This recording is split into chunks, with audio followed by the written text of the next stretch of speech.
Cannes film ફેસ્ટિવલની અંદર આ વખતે કઈ હિરોઈન જવાની છે, કયા કપડાં પહેરવાની છે, કયા ડિઝાઇનરના પહેરવાની છે, આ બધા સવાલો આટલા વર્ષોથી આપણે ચર્ચી રહ્યા છીએ. પણ આ વખતે એક ગુજરાતીને ઇન્વિટેશન આવ્યું છે અને એ ગુજરાતી છે જય વસાવડા. મારી સાથે આજે રેડ એફએમ મોર્નિંગ નંબર 1 પર. કેમ છો? કેમ છો દેવકી? મજામાં? અભિનંદન તમને. જબરજસ્ત. કેવી રીતે આ બન્યું? કાન્સનું ઇન્વિટેશન કેવી રીતે આવ્યું? આમ તો એવું છે કે હું કાન ગામમાં તો જઈ આવ્યો છું. અમારો મિત્ર છે મોઇન, ત્યાં પેરિસમાં રહે છે. ઓકે. અને એને મને એક ટ્રીપ કરાવી હતી નીસની. તો નીસ છે એક બહુ સરસ મજાનો સુંદર દરિયાકાંઠો છે, વચ્ચે ટેરરિસ્ટ એટેક માટે જાણીતો થયેલો.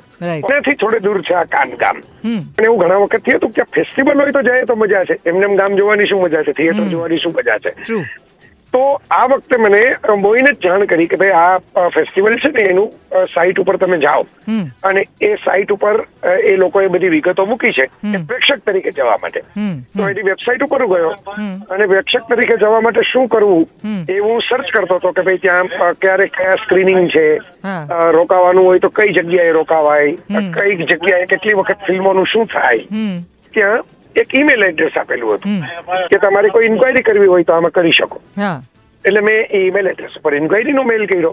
ઇન્ક્વાયરીના મેલમાં મને જણાવવામાં આવ્યું કે અમે એક્રેડિટેશન આપીએ છીએ સિનેમા વિશે લખનારા રાઇટરોને. અને એક્રેડિટેશન મીન્સ એવું નહીં કે એ લોકો પૈસા આપે આપણને આવવા જવાના, પણ એક્રેડિટેશન એટલે એક્સેસ આપે બધી ફિલ્મોના સ્ક્રીનિંગમાં, અલગ અલગ જે ત્યાં બધું ચાલતું હોય, મુલાકાતોમાં, ઇન્ટરવ્યુઝમાં, એમાં. અને એના માટે એલિજિબલ બનવા માટે તમે જે લાસ્ટ યરમાં પહેલા લખેલું હોય એમ નહીં, લાસ્ટ યરમાં તમારા રેપ્યુટેડ ન્યૂઝપેપરમાં એ ન્યૂઝપેપરનું પણ એપ્રુવલ જરૂરી છે. મીન્સ એ ન્યૂઝપેપર એક્રેડિટેડ રેપ્યુટેડ હોવું જોઈએ. મારી ઘરે ચોપાનીઓ છાપીને મૂકી દઉં તો ન ચાલે. બરાબર છે. ન્યૂઝપેપર પોતે પણ સરકાર માન્ય હોવું જોઈએ, પ્રતિષ્ઠિત હોવું જોઈએ. એમાં તમે છેલ્લા 1 વર્ષની અંદર સિનેમા ઉપર જે લખ્યું હોય એના સિલેક્ટેડ આર્ટિકલ તમારે આપવાના અને એનું ભેગું ટ્રાન્સલેશન આપવાનું. એટલે ઓરિજિનલ ધારો કે મારું ગુજરાતી હોય તો મારે એનું ફ્રેન્ચમાં નહીં પણ અંગ્રેજીમાં ટ્રાન્સલેટ કરી દઉં તો પણ ચાલે. એનું ટ્રાન્સલેશન કરીને આપવાનું. બરાબર. અને એના આધારે એ લોકોની એક પેનલ છે જે સિલેક્શન કરે ઇન્વિટેશન માટે, એક્રેડિટેશન. મેં મારા તો સિનેમા ઉપરના આર્ટિકલો અમે હાલતા ને ચાલતા હોય જ છે મારી કોલમમાં ગુજરાત સમાચારમાં. મેન્યુ પિક્ચર ઉપરનું મેં લખેલું એ, પછી આસ્ક મેવસેમી નામનું એક વેલેન્ટાઇન ડે ઉપર મેં એક આર્ટિકલ લખેલો મૂવી ઉપરનો એ, પછી વિમેન્સ ડે ના નિમિત્તે મેં પુઅર થિંગ્સ જેનો ઓસ્કાર મળેલો એનો આર્ટિકલ લખેલો એ. આવા બધા કોલ્ડપ્લેની એક કોન્સર્ટ છે એના ઉપર પણ લખેલું, એના સોંગ્સ ઉપર.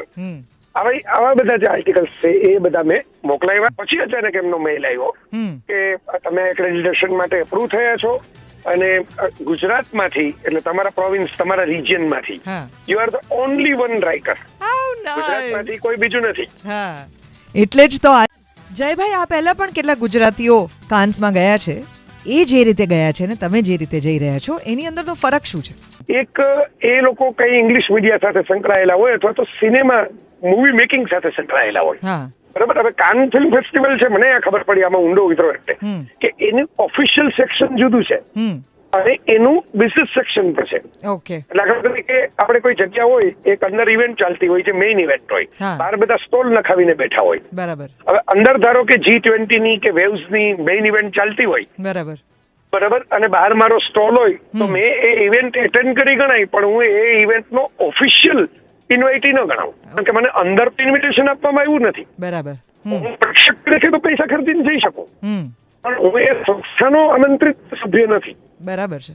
આપણે જ્યાં ઘણા બધા લોકો ફિલ્મો પણ બતાવવા જાય છે, આપણે ઘણી વખત જોઈએ છે કરણ જોહરે ફલાણી ફિલ્મનું લોન્ચિંગ કાનમાં કર્યું, કે બીજા કોઈ આપણે એવા બેકરો બધા ઘણા બધા જાય છે અને ત્યાં સ્ક્રીનિંગ કર્યું. એ પ્રાઇવેટ સ્ક્રીનિંગ થતા હોય છે, ત્યાં પ્રાઇવેટ સ્ટોલ એ લોકો જ જગ્યા કરી દેતા હોય છે. તમે પૈસા ખર્ચો, આવો, તમે તમારી સ્પેસ ભાડે લ્યો તમારા પૈસા ખર્ચીને, ત્યાં તમારી ફિલ્મ બતાવો, તમારી ડોક્યુમેન્ટરી બતાવો, તમારે ઇન્ટરવ્યુ દેવા હોય તો ઇન્ટરવ્યુ આપો.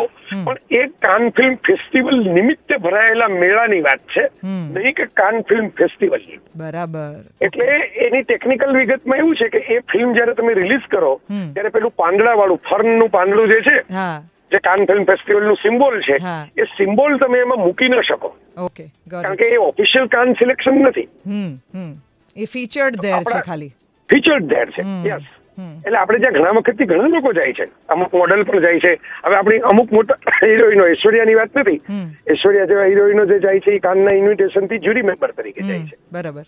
પણ અમુક આપણી હિરોઈનો જાય છે એ કોસ્મેટિક બ્રાન્ડ લોન્ચ કરવા માટે જાય છે. ધારો કે લોરિયલ ની મોડલ તરીકે જાય. બરાબર છે.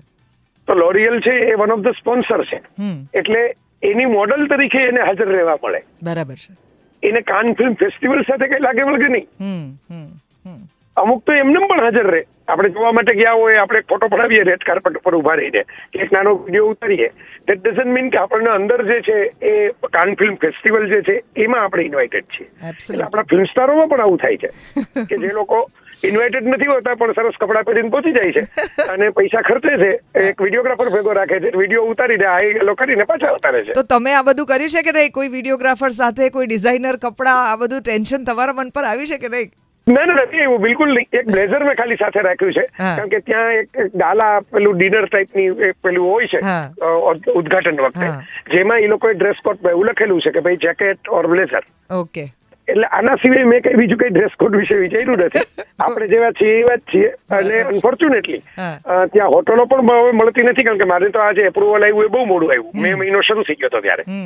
પછી તો આપણે ત્યાં બધી માથાકૂટ શરૂ થઈ ગઈ યુદ્ધ ઉબાટની, એટલે બહુ સમય રહ્યો નહીં.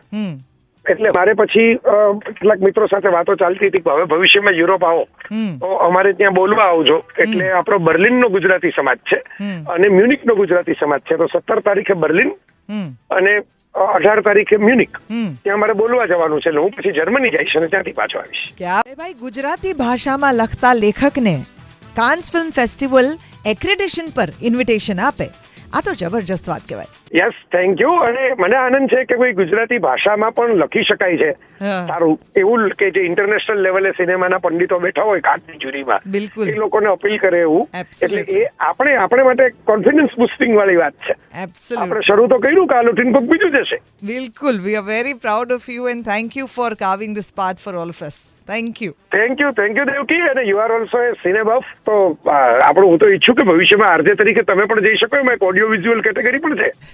શ્યોર.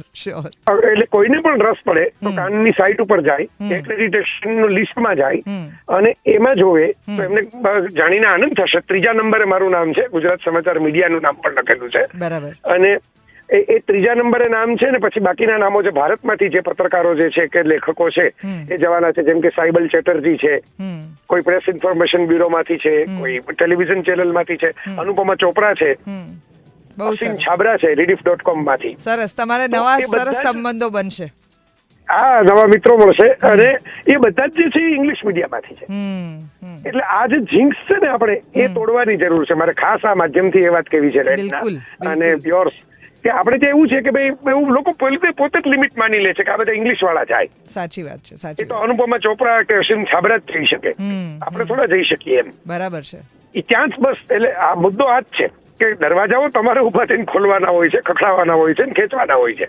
બિલકુલ.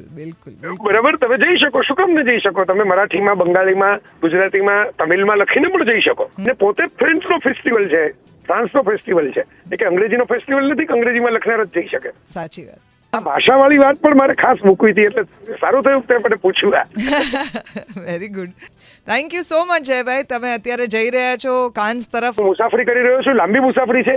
તો અમદાવાદથી ફ્લાઇટ પકડીને મુંબઈ જઈશ, મુંબઈથી પાછી ફ્લાઇટ પકડીને ઝુરિક જઈશ, ઝુરિકથી ફ્લાઇટ પકડીને નીસ જઈશ, નીસથી પાછો બસ પકડીને કાન જઈશ અને પછી ત્યાં હોટલમાં ચેક ઇન કરીને ફેસ્ટિવલમાં જઈશ. સફર લંબા હૈ પર ખૂબસૂરત હોગા. All the best. બિલકુલ. ગોડ વિલિંગ આપણે એમ કહીએ, હરી ઈચ્છા ભલી હસી કે આપણે સરસ રીતે ગોઠવાઈ જાય. બિલકુલ. મજા કરો. આવજો.